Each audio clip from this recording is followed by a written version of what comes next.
ఈరోజు జ్ఞాపకం చేస్తున్న దేవుడు మాట్లాడుతున్న మాట ఏంటిదంటే ప్రార్థన అండి. మన జీవితంలో మరి ప్రార్థన అనేది చాలా చాలా ప్రాముఖ్యమైందండి. చూడండి, మన శరీరంలో ఊపిరి ఉన్నంత వరకు మన శరీరం ఏ విధంగా జీవంగా ఉంటుందో అదేవిధంగా మన జీవితంలో కూడా ప్రార్థన అనేది ఉన్నప్పుడు ఆత్మీయంగా మనం జీవింపబడుతూ ఉంటామండి. హల్లెలూయా.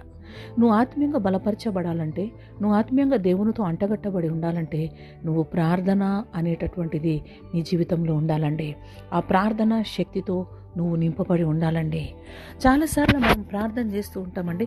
ప్రార్థన చేస్తూ అడుగుతాం, దేవా నేను ప్రార్థిస్తున్నానే, నేను ఇది పొందుకోలేకపోతున్నాను, మరి నేను ఇంకా ప్రార్థన చేయాలనుకుంటున్నాను దేవా, కానీ ఇంకా ప్రార్థన చేయలేకపోతున్నాను. చాలామంది నాతో మాట్లాడుతూ అంటారు ఏమనంటే, నేను ఇంకా ప్రార్థించాలనుకుంటాను కానీ నేను ప్రార్థన చేయలేకపోతున్నా, నేను ఆత్మీయంగా బలపరచబడాలనుకుంటాను కానీ ఆత్మీయంగా బలపరచబడలేకపోతున్నా, ఏం చేయాలా, నేను ప్రార్థన చేసినప్పుడు నేను ఇంకా ఎక్కువ అధికమైన ప్రార్థన చేయలేకపోతున్నా అన్నటువంటి మాట మాట్లాడుతూ ఉంటారండి. అయితే ఈరోజు దేవుడు జ్ఞాపకం చేస్తున్న మాట ఏంటి తెలుసా అండి? ప్రార్థన నువ్వు ఎప్పుడైతే చేయలేకపోతున్నావో, నువ్వు ఎప్పుడైతే దేవుని సన్నిధికి రాలేకపోతున్నావో అప్పుడు నువ్వు కూర్చొని ఒకటే ఒక మాట అడుగు దేవునితో, దేవా నేను ప్రార్థన చేయలేకపోతున్నా, మరి నీ సన్నిధికి రాలేకపోతున్నా, మరి నీ సన్నిధికి రాకుండా ఏదైతే ఆపుతున్న శక్తులు ఉన్నాయో వాటిని అన్నిటి నుంచి దూరపరిచి నేను ప్రార్థనలో ఎదిగే కృప నాకు ఇవ్వు అని నువ్వు ప్రార్థించినప్పుడు దేవుడు అటు కార్యాలు నీ పట్ల జరిగిస్తాడండి. హల్లెలూయా. చూడండి, ఒక కామెంట్ ఒకరు పెట్టారండి, ఏమనంటే నా కోసం ప్రార్థన చేయండి, నేను త్వరగా చనిపోవాలని ప్రార్థన చేయండి అన్నటువంటి మాట వాళ్ళు పెడుతూ ఉన్నారండి.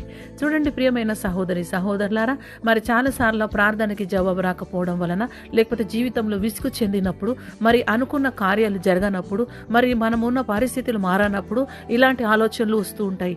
నేను చనిపోతే బాగుండు, మరి నా జీవితము మారితే బాగుండు, అయితే నా జీవితం మారతలేదు కాబట్టి, నా పరిస్థితులు సర్దుమందుకుతలేదు కాబట్టి, నా పరిస్థితులు మరి నుంచి బయటికి వస్తలేను కాబట్టి మరి నేను చనిపోతే బాగుండు అని అనుకుంటూ ఉంటారు. తను కూడా నాకు పెట్టిన ఒక కామెంట్ ఏంటిదంటే, నన్ను చనిపోవాలని ప్రార్థన అంటున్నారండి. మరి ఇది ఇలాంటి ప్రార్థన మరి ఎలా సాధ్యమా అండి? ఇలాంటి చేయడము మరి ఇది అసలు ఈ విజ్ఞాపన అంటారా అండి?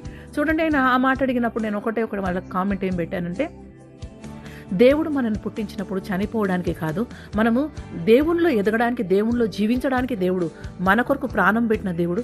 నీ కోసము మరి నిన్ను జీవింపజేయడానికి, నిన్ను ఆత్మీయంగా బలపరచడానికి, ఆయన ఆత్మతో నేను అంటగట్టబడడానికే దేవుడు ఏం చేస్తున్నాడంటే నిన్ను సృష్టించుకున్నాడు, నీకు ఆయుష్నిచ్చాడు, నీ కోసం ప్రాణం పెట్టాడు. ఆయన నిన్ను బ్రతికించడానికి ఆయన చనిపోయి తిరిగి లేచిన దేవుడండి అని చెప్పి నేను మాట్లాడి ఉన్నానండి. హల్లెలూయా. చాలామంది మరి వాళ్ళు చనిపోతే మరి వాళ్ళ ఆత్మ పరిస్థితి ఏంటి అని ఆలోచన చేయలేకపోతుంటారు.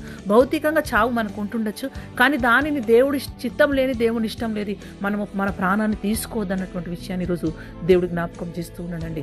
ఎప్పుడైతే మనము మరి దేవునికి ఇష్టం లేకుండా మనం చనిపోతే మరి ఆ ఆత్మ పరిస్థితి ఏందని ఒకసారి ఆలోచన చేయాలన్నటువంటి విషయాన్ని మీ ముందు పెడుతూ ఉన్నానండి. చూడండి, ఇక్కడ కూడా చూడండి, కీర్తనల గ్రంథము 28లో చూస్తే, యెహోవా నేను నీకు మొరపెట్టుచున్నాను, నా ఆశ్రయ దుర్గమ మౌనంగా ఉండక నా మనవి ఆలకించుము.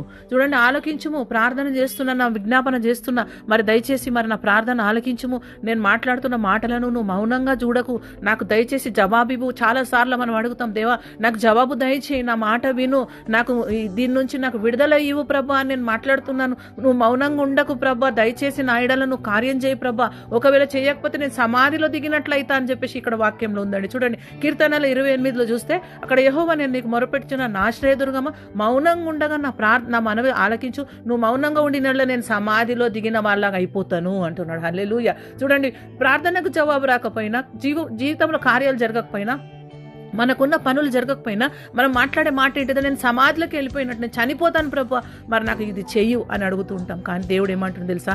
నిన్ను చనిపోవడానికి దేవుడు నిన్ను పుట్టించలేదు అంటున్నాడు. ఆయన నీ అంతలను స్వతహాగా నువ్వు ఆత్మహత్య చేసుకోను, లేకపోతే నీ అంతలను నువ్వు చనిపోవడానికి దేవుడు నిన్ను పుట్టించలేదు, కానీ ఆయన కొరకు జీవింపజేయడానికి నిన్ను పుట్టించాడు అన్నటువంటి విషయాన్ని ఈరోజు దేవుడు జ్ఞాపకం చేస్తున్నాడండి. హల్లెలూయా. చూడండి, దేవుడు మరి మనల్ని ఎప్పుడే తీసుకోవాలని ఆయనకు తెలుసు.